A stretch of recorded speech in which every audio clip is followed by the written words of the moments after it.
What's happening, everybody? Trey here, joined as always by my dad, Sean, and today, reactions to the classics. We got another review of one of our favorites. Oh, yeah. Here at the channel, our guy, Mr. Neil Young, and Crazy Horse, because today we're up to Zuma as we continue to rock through Neil's 70s catalog. It's been fun so far, and we got to shout out our patron who gave us this suggestion, Carl. Carl, thank you always, brother. Carl, great guy, man. Oh, yeah, and definitely looking forward to this review because, surprise, Neil, again, did a very good record here in his 70s period as we continue this fantastic run of records. And if this is your first time stopping by the channel, we appreciate you.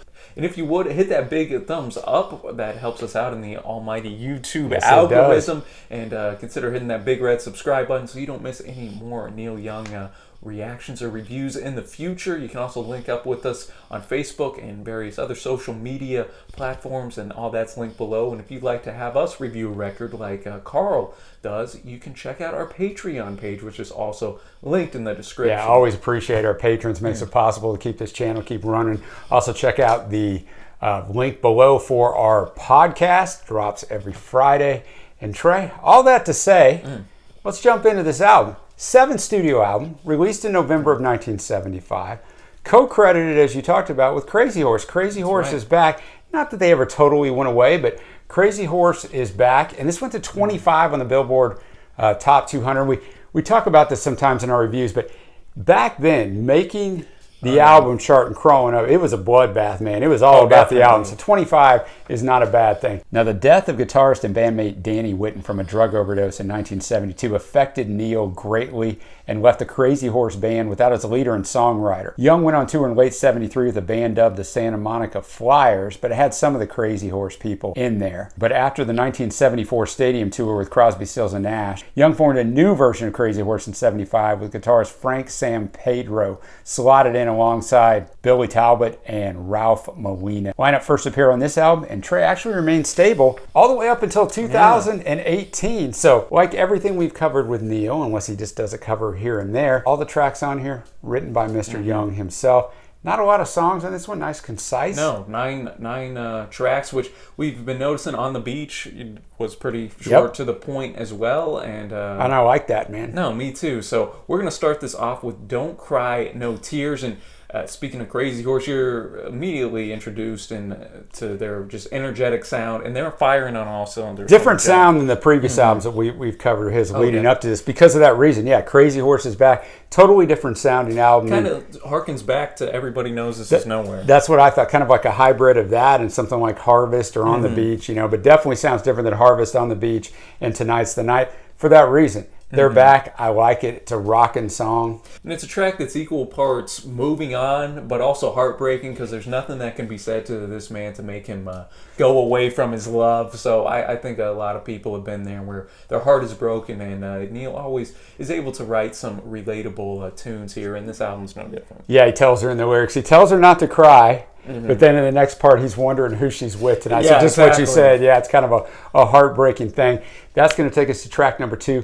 We got a couple long tracks on here. This is the first one of those, Danger Bird. It's almost 7 minutes long. It's actually recorded in 2 different sessions, several weeks apart, were put together by co-producer David Briggs. This one, just like Down by the River, a previous song from Neil and Crazy Horse, have long feedback, heavy guitar passages. In some of the verses, a member of Crazy Horse actually takes the lead vocal while Neil provides a backup vocal singing different words. I thought that was a nice touch. Lyrics reflect the disintegration of Young's relationship with Carrie Snodgrass. Some of the lyrics include the lines, "'Cause you've been with another man," "There you are and here I am." They were originally written for an unreleased song titled LA Girls and Ocean Boys that was inspired by a trip Neil made to visit Snodgrass, in which, Trey, unfortunately, he found out Carrie had been cheating on him. Not a good trip for Neil there. No, but, you know, he writes about Carrie he does. in this recent period quite a bit. And he noted of the track, Neil said, "Danger Bird, that's a wild song. It's so slow and great. Isn't it slow? Briggs always wanted to remix it. I like the mix, a combination of 2 songs, LA Girls and Ocean Boys.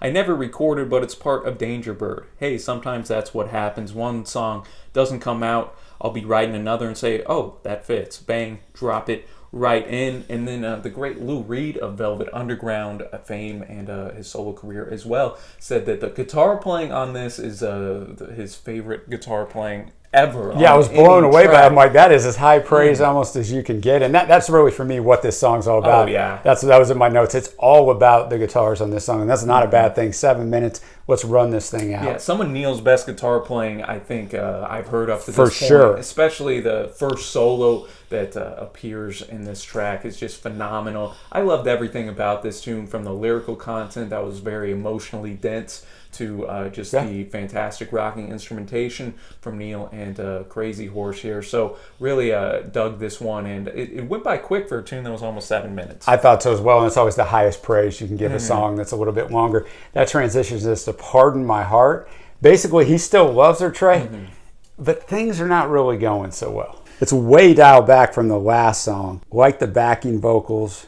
I dig the opening lines. They're quite beautiful. He says, it's a fallen situation when all eyes are turned in and a love isn't flowing the way it could have been. You can feel the pain in Neil's lyrics. Yes, you can, which kind of harkens back to the previous albums on this one a little bit. Oh, definitely. Kind of getting into that personal nature that Neil likes to reflect on quite a bit in his work as well. And I just thought, again, it detailed out what can happen and whenever a relationship isn't firing on communication. I'm in grad school, and right now for professional counseling, one of the classes I'm taking right now is couples therapy, and I see, Neil could have been a good little couples therapy counselor in another life. He's so honest in his lyrics. One of the many things I admire about Neil. Now we're going to go to Looking for a Love, where basically Neil has not found this love, but he's convinced he's going to, but then he's already worried that she's going to leave him once she sees the darker side of him. So I like that, because that's what so many people do.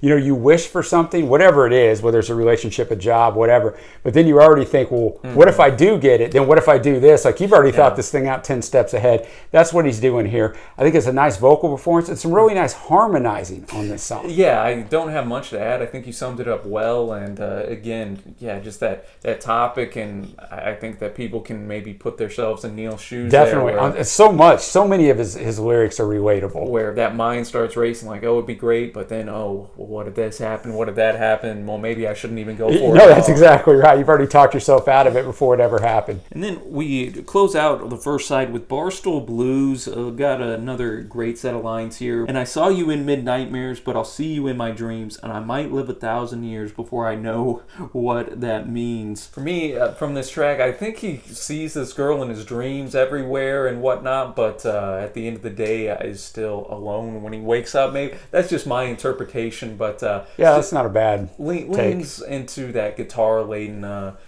arrangements that we're used to on this record. That's what my notes right here says. Nice guitar, nice vocal, classic Neil. Oh, absolutely. Summed it up great there. So that takes us to side 2. We're going to start out with Stupid Girl. Which, this one was a bit biting and scathing. Yeah, it's very short, just a verse and an outro, but boy, does he make that count. Basically, he says she's a stupid girl. Sounds like she's going from guy to guy, Trey. Once again, the guitars are nice, pretty good.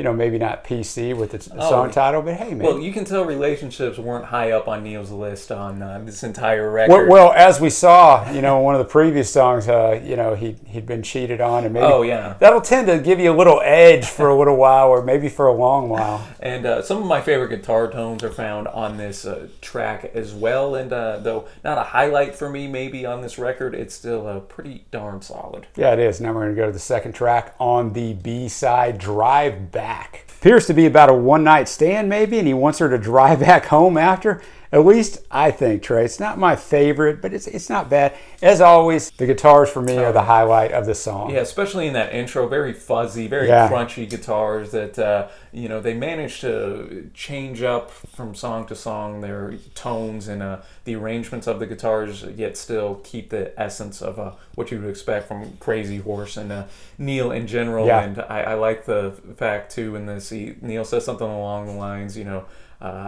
can drive back. I won't call you. He's just out front with it. It's fun. We'll see you never. Yeah, that's basically what he's telling her. That's going to transition us to what the most famous song on this album and most critically acclaimed album, CORTEZ the Killer. That's a 7.5-minute epic. This is number 39 on Guitar World's 100 Greatest Guitar Solos, 329 on Rolling Stone's list of the 500 greatest songs of all time. Neil stated in a concert that he wrote the song while studying history in high school in Winnipeg. It's of course inspired by Cortez, a conquistador who conquered Mexico for Spain in the 16th century. Lyrics don't start till almost 3.5 minutes into the song. Yeah, and instead of describing Cortez's battles with the Aztecs, the lyric in the last verse jumps to like a first person. Yeah, it's really weird when you're reading them. And some suggest that maybe there's been centuries like of a time jump in that span, and it again notes kind of some relational turmoil. So some people think going back to Neil and Carrie just since the time period that maybe he was seems to fit leaning into that. And also of note that I found very interesting is that on the original recording of this, it's a long track, 7.5 minutes long, but there's another extra final verse that Neil had, but an electrical circuit kind of blew out, and it didn't save after this because the song itself kind of fades out at the end. But there was supposed to be an extra verse in there that was just lost in history. But hey, Neil himself said he wasn't a big fan of and he's never sung it. He's never sung it in concert. He just left it alone. So kind of a lost piece of media that I doubt will ever get turned up. But I thought that was interesting. But now to the song itself, man, just a heaviness in the guitar. The guitar, I put on here, guitars, next level, exclamation point. I mean, obviously, I talked about the acclaim from Guitar World, but man, they are something else. Just a standout, I think, on Neil's discography, just for the heaviness. And like you mentioned, and the lyrics don't occur until 3.5 minutes in. And though Neil stretches the truth a little bit on some of the Aztec and Cortez situation, I think he just wants to get to the heart of a resourceful people that were kind of overtaken by a ruler in Cortez here. And interesting subject matter, fantastic guitar work, and a definite standout on this album. Yeah, and we're going to transition to the last track, which I thought was nice because it's called Through My Sails, and it's much more chilled, which it needed to be, to step back down, trying to come off that epic. And you got some members of CSN actually singing backing vocals on this. I don't know if he's leaving town or he's high. It's about drugs or whatever, but as I said, nice harmonies, obviously, with the CSN members on there. Chilled, and I thought it was a fantastic more track. Acoustic driven as well, which you would kind of expect, just... And as you mentioned, nice going from the totally different Cortez sound to the acoustic and more softer nature of this track. Harmonizing was fantastic, and just a beautiful way to kind of wrap up this short and sweet record, man.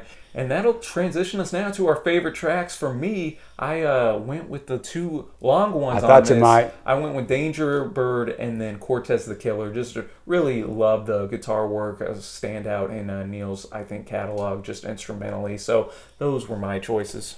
I went with two different ones, believe it or not. I went with Don't Cry No Tears. All right, good choice. And Barstool Blues. Oh, Barstool Blues getting love. I tell you what, man, his vocals are just so good on that. So, Trey, that's going to take us to our overall grade. What do you got on this one? Well, I did kind of enjoy the harken back to his earlier, more guitar-dominated sound. Not to say that I didn't enjoy... obviously On the Beach or Harvest or whatever. Or Tonight's the Night. Yeah, like both sides of it are fantastic on Neil. So I really dug this one. It's only 9 tracks, around the mid-30s on length. Very, very concise, an easy listen. If you're a fan of Neil Young and haven't listened to this, definitely you need to do it. Seek it out. I thought it was very good. I'm going a 7.5 out of 10 for me. Yeah, I'm harking all the things you said. I'm going to go with 7.75.